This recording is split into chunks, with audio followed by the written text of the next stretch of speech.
Hi everyone, it's Mark here again.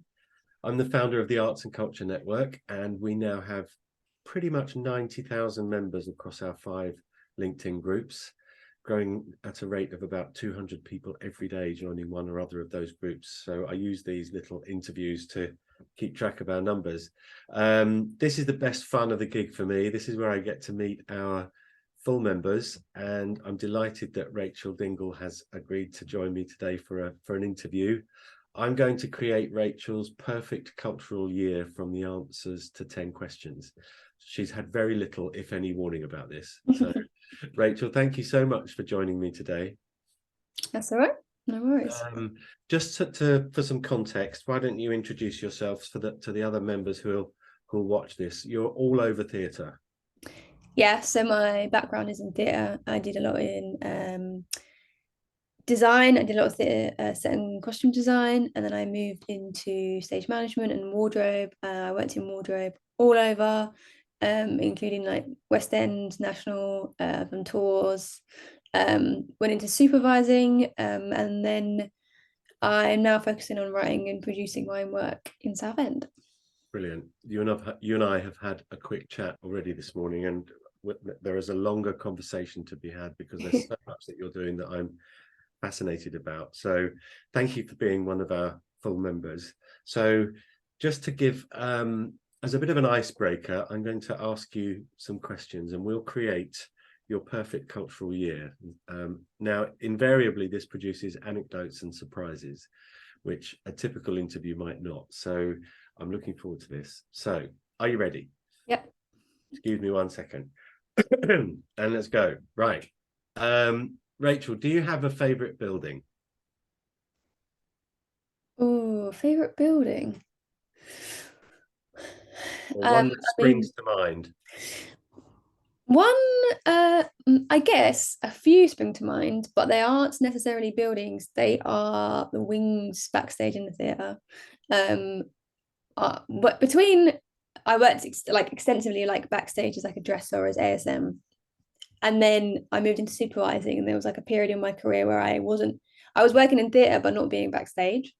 And then obviously the pandemic as well, there's been moments where like I've not been backstage and then come back, and there's like it's just a sense of like this is a safe or like homely or just being in the wings. If people haven't been in the wings of a theatre, it is a very like specific environment, and it's always like quite well worn, and it just feels very lived in, where people have like walked up and down 100 times. um and then especially the shows on that the difference between backstage and seeing what's on stage, like when you have like flats and you can see the beautifully painted one side and then the other side that's been marked or scuffed or whatever. There's something yeah. So I guess a couple of theatres spring to mind, but I guess the main one was the Pier Theatre in Cromer, where I've done a couple of seasons, and that is very a very cozy, like the way to get up to the stage is very like small and like old. It's just old and like just really well lived in, but really like it feels very well loved. Sometimes you go to theaters and you're like, people don't love this theater. There's like, but at Cromer it was like a real nice feeling there. I've never thought of it in that way, and you're absolutely right. There is that kind of, it's almost like there's a hidden curtain between backstage and stage, and you know that something very special is happening on the stage. It's lit, it's the focus of the whole building, but then you're on the fringes making it happen backstage. And I love the idea of a loved theatre where you can just stand there and think, wow, the things that have happened here and will continue to happen and will happen tonight. Love that. Okay, so I'm going to give you the backstage area at the Pier Theatre in Cromer in Norfolk or Suffolk? It's in Norfolk, yeah. Norfolk, yeah. Okay. Now I'd like you to imagine that you're on the pier, okay, sitting on a bench in the sunshine. You're working there perhaps, and you've got a bit of a breather between matinee and evening show, perhaps. The sun is shining, it's June, and you're sitting in a kind of cafe there. And there's a book next to you that you've been reading. What's the book?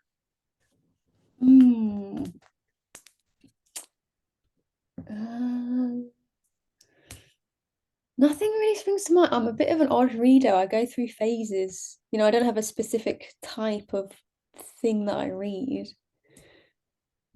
What I mean, what I'm reading right now is like a non-fiction book about James Bond and all the the history of it and how it got produced and how different things came together, how Ian Fleming never gave up and he wrote a book deliberately for a commercial market. It's a very Okay, nerdy book, but I guess that's what came to my head because that's what I'm reading now. that's brilliant. I love it. He wrote Chitty Chitty Bang Bang as well, didn't he? Yeah, but here I'm not going to be able to quote it properly, but there's a lot of I find it really fascinating how shows or entertainment-y things work like behind the scenes, not just like in the performance mode, but like how promoters work or how the links happen to what we see, to what we as like a society, I guess, what we Yeah, take in is not just the writers having great ideas, it's how you get into with the producer or how you get the money for it or how like all those different stories for every single thing is different, and like there's so many different ways to make it work. But yeah, I find that really interesting how that all comes together. I love that. Yeah, so you see the anecdotes and the opinions come out when I do this. It's great. On your left is a drink, and it's about sort of 5 o'clock in the afternoon. The sun's shining. You've had a read of the book, and you can have any beverage you like. What's to your left?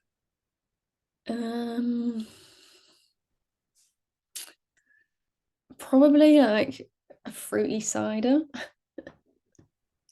Okay, The you can have your Copperberg. yeah, the kids' alcoholic drink. Okay, lovely. So I want you to imagine yourself sitting there. Okay, now you're in a rather good mood because you've been given the opportunity by a rather wealthy research foundation to travel to any country in the world you choose to study their theatre. Okay, and Oh, it's all expenses paid all the way, and all they want you to do is to come back in a year's time and report on the difference between our approach to theatre and that country's approach to theatre. And you can choose any country you like. Where are you going to go? so first of all, I'm not a massively keen traveler. Um, and I've never really thought about, the only time I really think about theatre in other countries is well mainly about like working conditions. So I'm quite a big advocate for working conditions. I've got a platform that with my friend Harriet about working in wardrobe in theatre, film and TV.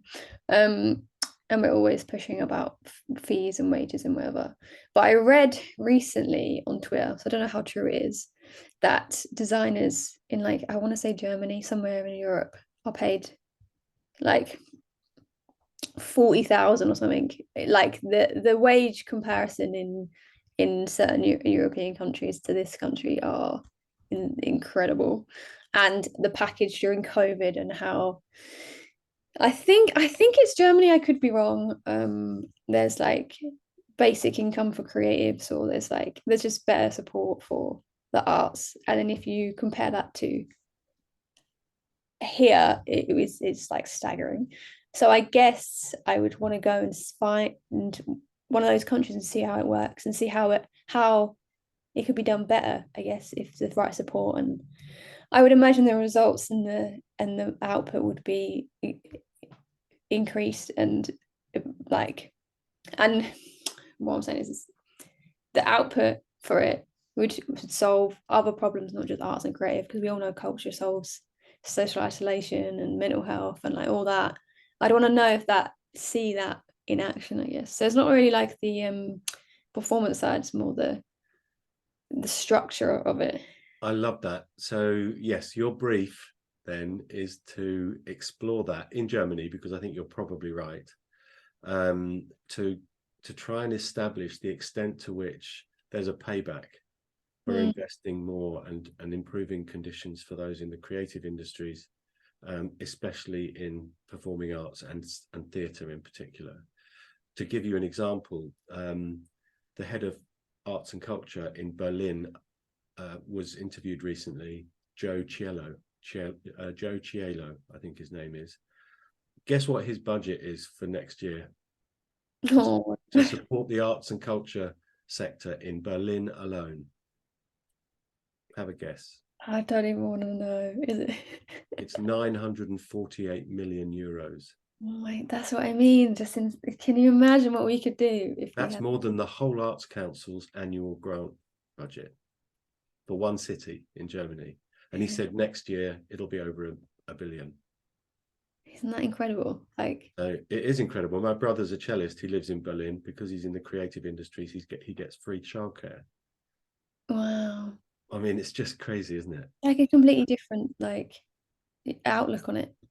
It is. I mean, I played in the City of Birmingham Symphony Orchestra for many years as a percussionist, and we played at the Salzburg Festival, and I wasn't in the second half, so I went and sat in the audience, and it was packed, so I was lucky to get a seat, and I got chatting to the man next to me who was there on his own. It was Simon Rattle, it was Mahler, it was a huge concert. It had been sold out for months. He paid €300 for his ticket for classical music in Salzburg. It's a completely, we're a nation of culturally aware non-attenders in the UK. We know our stuff, but we don't go to any great extent. So yeah, Germany, you're going to Germany to find out if that works. Okay. Okay, now there is a catch.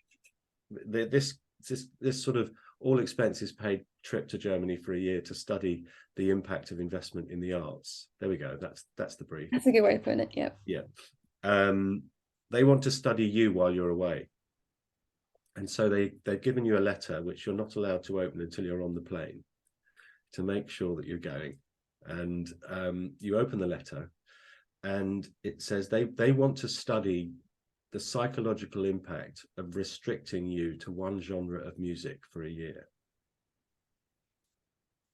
Okay, but you can choose the genre.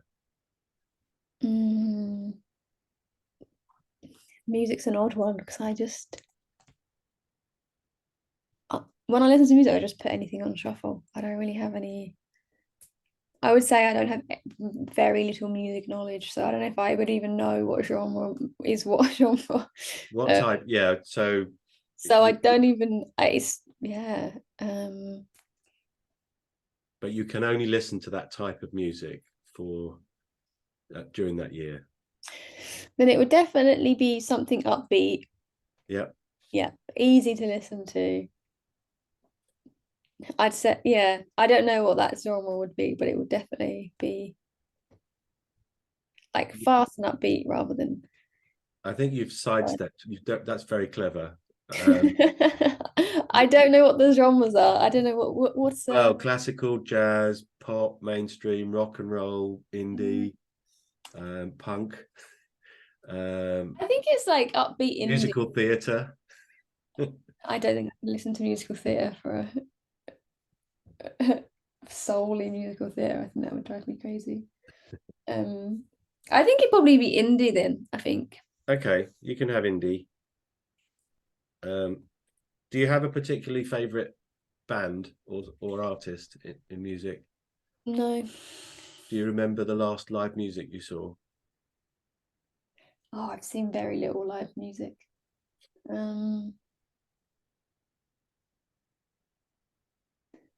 What have I seen?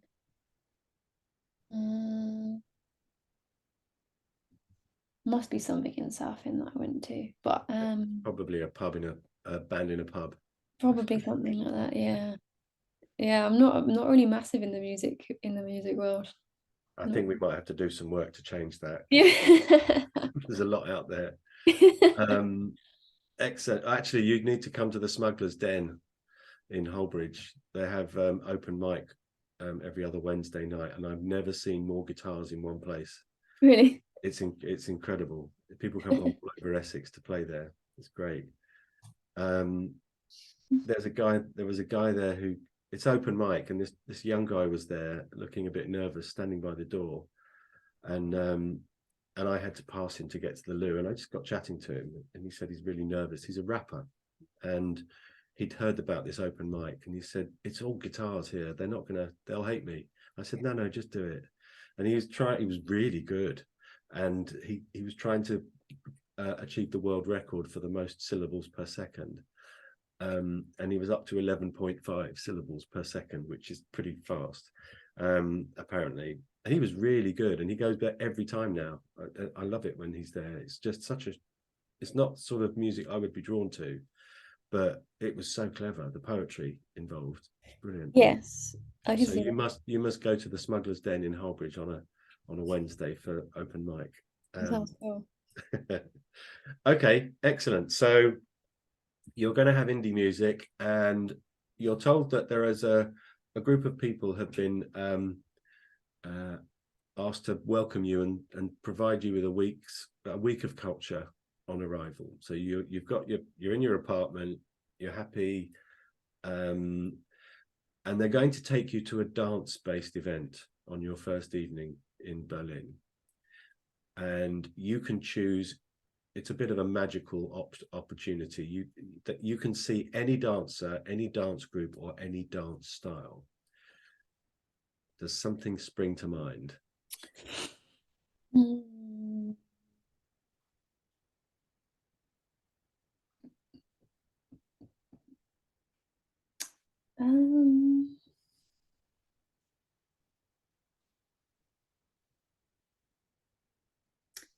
I don't know. What's in my head is I recently saw or been seeing on Instagram the clips of the improv. I don't know. I think it's like swing, but it's improvised. There's been a few clips that have come up on my feed, and I was like, that's really cool.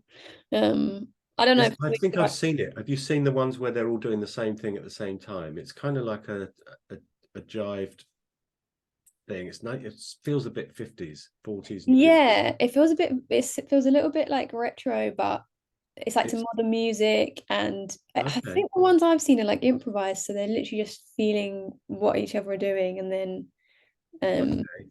that's what swung to my head. I don't know if I have a particular favorite style of dance. Okay, that's fine. Some kind of improv, sort of retro 40s jivey sort of thing. Yeah, I think so. Okay, cool. After the show, they're taking you to dinner, and you can decide on the cuisine. It doesn't have to be German.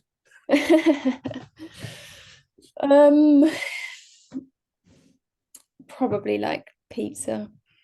Okay. Yeah. Toppings? Favorite toppings? Very basic. I normally just go plain. You're going to go for a margarita. Plain. Yeah. Pineapple on pizzas, yes or no? Yeah, I am indifferent to it. I don't know all the fuss about it. It's just a topping on a pizza. I love it. Brilliant. Okay, so you've had the dance evening, and they've taken you out for a pizza. The next day is Saturday, and it's sport day in Berlin. Okay, and they've said we want to take you, because sport is a part of our culture, and they want to take you to a sporting event, and you can either participate or you can watch. What would you like to do? So I played football, so I guess it would be that. Well, I played a lot when I was younger, and then theatre. You can't play sport and be in the theatre. So in like a team sport, you can book a court for an hour or kick a ball about for an hour, but you can't be in a team sport. So that sort of theatre took that away. But recently there's like a drop-in football thing around here that I've started doing again, which is really cool. But nice. There's a great little spot opposite the hospital, isn't there, as a club? They've got a lovely I took my son there once. There's a football centre opposite Southend Hospital. No, That's yes. really worth the look. Okay, so you get to play. So you played football. Now the next day, there is a magical art gallery in Berlin. It's digital and immersive, a bit like those big Van Gogh projection-based shows. And at the flick of a switch, they can include around the walls in this gallery the entire output of any visual artist in chronological order, so that you can walk through and experience that visual artist's or sculptor their work. But you can only choose one visual artist. So who would you want on the walls for that walkthrough? I think it would be Marguerite. Me and my friend were in Belgium, and we stumbled into an exhibition. Heard of him, didn't really know anything about him, but in that exhibition I was like there's some stuff that he said that it just resonated, and his career, like, obviously massive, but he like earned his money like designing wallpaper or like doing designs for magazines, but he wanted to just paint. And I think there's loads of stories like that where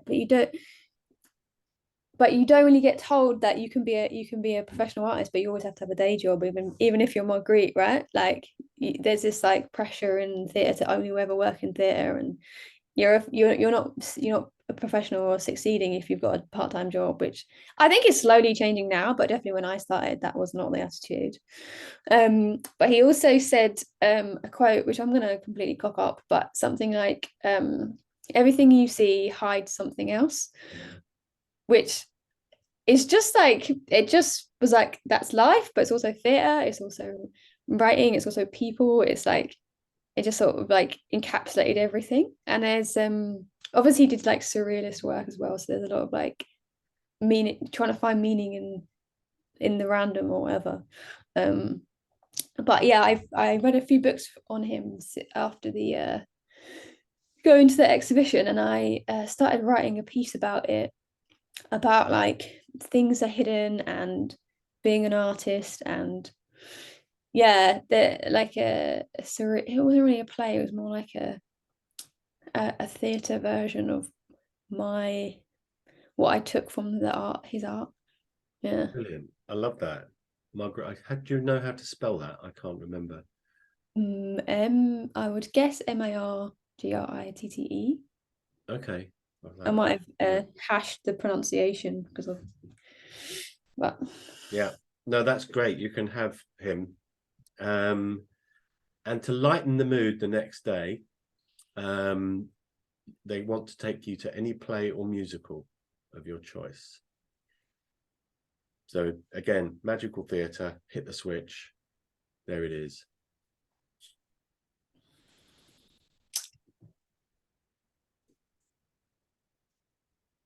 I think it would be like a show that I worked on earlier in my career that I could watch again, I think. But I don't know which one I would pick. We did our first musical in drama school was Parade, and it was like it was a big show, so everyone worked on it, and we had a really solid year group, and it was really fun. But it was actually it was brilliant. The actual show was brilliant. Some of the cast. What show was it? Parade. Parade. Okay. But some of the cast in it are like West End megastars now. Like it was just beautiful. That was that, or maybe a couple of shows I did when I designed at Catford in the studio there. I don't know which one I'd pick, but it'd probably be like a bit of a nostalgia trip rather than like, I don't know. Yeah, that's great. Watch anything. And finally, they're going to take you to a lovely cinema in Berlin. Any movie you like.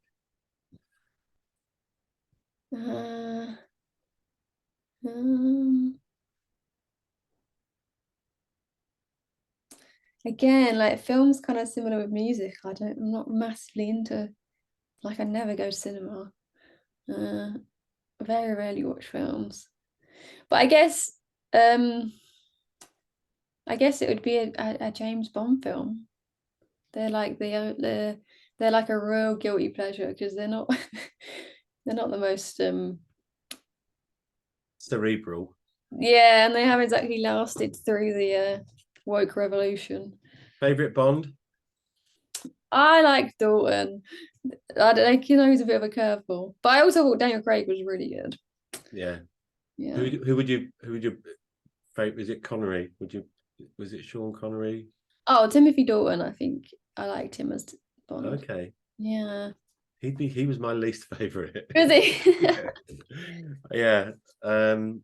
And bless him, Pierce Brosnan can't run without flapping. I didn't really like Pierce Brosnan. Like Roger Moore, the Roger Moore films, I think some of the best, but I don't really like his Bond much. I think he was a comic turn, really. Yeah, it was. What's that? I try and do an impression of him. I'll have a baby shower. Yeah, it's just like. And Sean Connery, Like... Yash Money Planet. Brilliant. I think I had some time off last summer and I binge watched the whole series of Bond movies. Brilliant. Love it. Easy watching. That's brilliant. Thank you very much, Rachel. I'm going to play the this or that game now with you, if that's okay. Sure. Have I warned you about this one either? I don't think so. Probably not. Right, this is fast paced. You have to choose one or the other. Okay. Okay. Instinctive. Ready? Curtain up. Tea or coffee? I don't drink either. Radio or television? Television. High heels or trainers? Trainers. Car or motorcycle? Neither. Can I pick bus? Comedy or horror? Comedy. Concert hall or sports stadium? Sports stadium. Cat or dog? Dog. Test the water or dive in at the deep end? Dive in. Orange juice, bits or no bits? No bits. Library or museum? Oh, museum. Beethoven or Mozart? I wouldn't know either. Shower or bath? Shower. Cooking or being cooked for? Cooking. Fiction or non-fiction? Fiction. Sand or snow? Sand. Shopping online or in store? In store.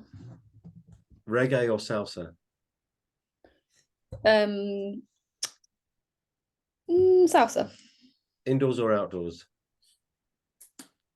Outdoors. Android or iPhone? I've got one of each, so Start immediately or wait until the last minute? start immediately. Science or history?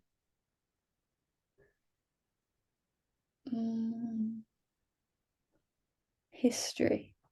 New York or Los Angeles? New York. Early morning or early hours? Early hours. Messy or tidy desk? Messy. Plan it or wing it? Planet, I guess. Bedroom door open or closed? Open. Toilet roll under or over? I have no idea. Zombies or vampires? Zombies. Red or white wine, if either? White. Batman or Superman? Batman. I don't really mind. Numbers or words? Words. Rare or well done? Well done. Mild or spicy? Mild. And finally, gold or silver? Gold. Lovely. There is one more. See the future or change the past?